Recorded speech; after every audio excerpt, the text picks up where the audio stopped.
This is Judith Owen. Be happy, trying to put my poor old heart together. And maybe wondering why those good old bad days ever had to end. You may be so nice, offering me the safety of your shoulder. It's such a heavy price, 'cause the more that you adore me, the crueler and the colder I get. 'Cause I don't want to be loved like this.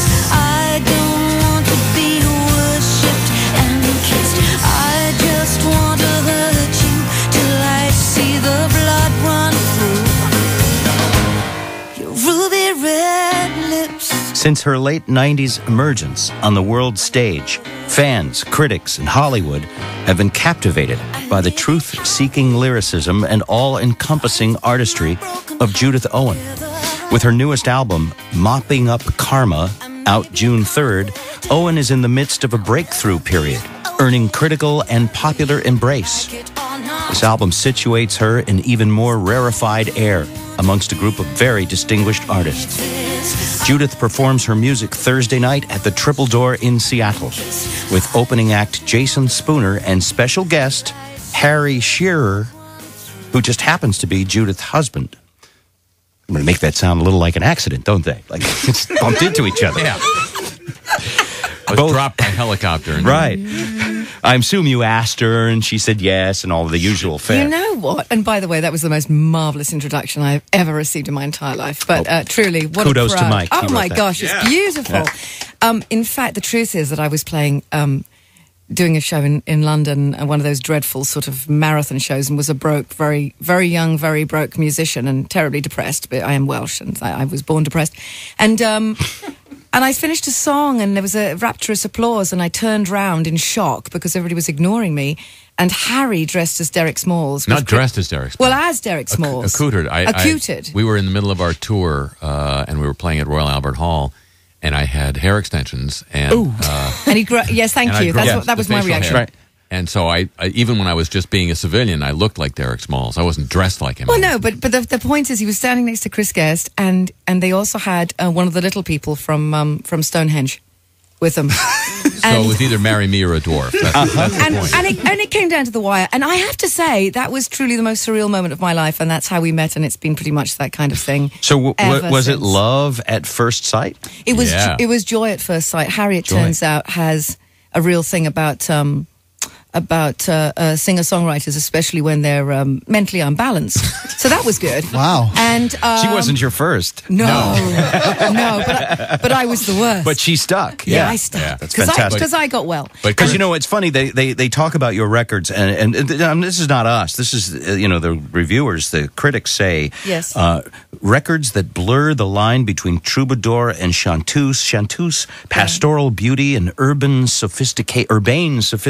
I don't even know what any of that is. But it sounds so good. I like it. You run into the world's biggest butt rocker, and you fall madly in love. I did fall madly in love, and I rely hugely on comedy because I am quite a very dark person, but also I've never met a funny person who wasn't incredibly dark at the same time, and ultimately I met the perfect person who was a match for me because he loves music more than anything else. And ultimately the greatest thing I think to this point, apart from actually be a musician and live the life of a musician and get to do this privileged thing, is to be the dreadful backup chick on for Spinal Tap. So that to me is my name is Arnica.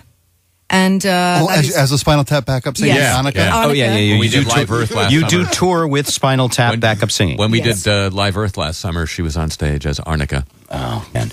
Hey, Judith, I have to ask you this because that's my first real exposure to your music. I got to be honest. I rarely listen to anything interesting. Well, you're very kind.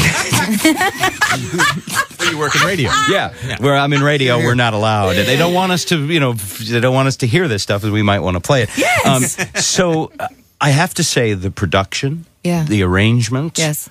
The quality, the timbre, the clarity of your voice, so much about that is amazing. It's got to be a team effort. Your producer's got to be spectacular. Who is it, and is he in this room? And and I want to know what microphone you sang in, if you know. You know, this is a really interesting thing because this whole project started, I'm on my eighth CD. It's not even a CD anymore. You know, it's a digital download at this point.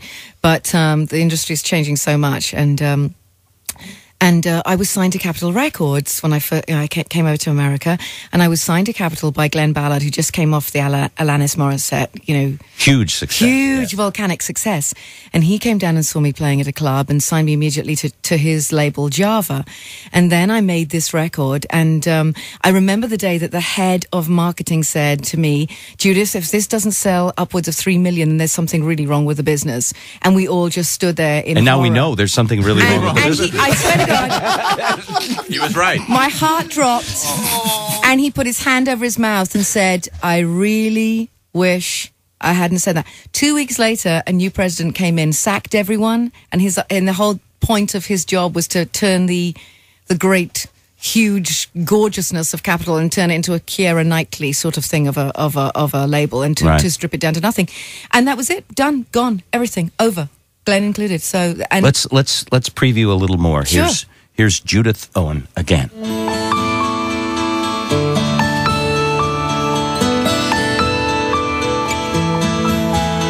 you know this place? Do you know this face? Do you see the space I live in now? Well, I've done my best, but I failed the test, 'cause I see the pain upon your brow. And we're all creatures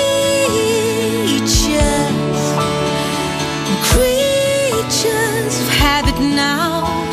We're all creatures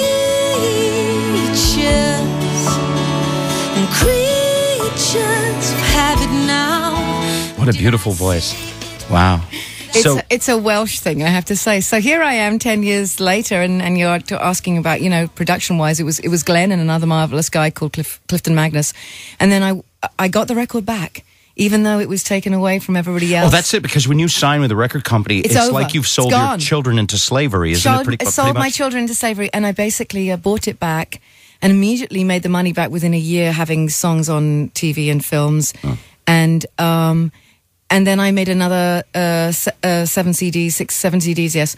And then I realized that it was time to bring this baby back from its sleeping place. And I went back down to New Orleans, where we live part-time, where I do all my recording. And I got together with John Fishback, who was the engineer on Songs in the Key of Life, Stevie Wonder, and he always worked with Stevie Wonder, who is my guy.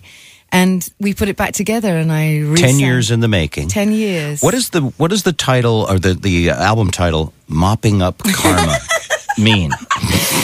Well, is this your revenge on the record industry? No, or? but if you see the cover of the CD, then you'll see that I'm basically looking like Britannia or Queen Victoria, and instead of holding on to a big shield and a knife, I'm actually holding on to a mop in a bucket, because my feeling is that you go through things in life, and stuff invariably gets screwed up, and you spend the rest of your life basically clearing up the mess and trying to get past it and do okay and get better. But I mean, I do everything with a sense of humor, because you have to, otherwise you would just cry and give up.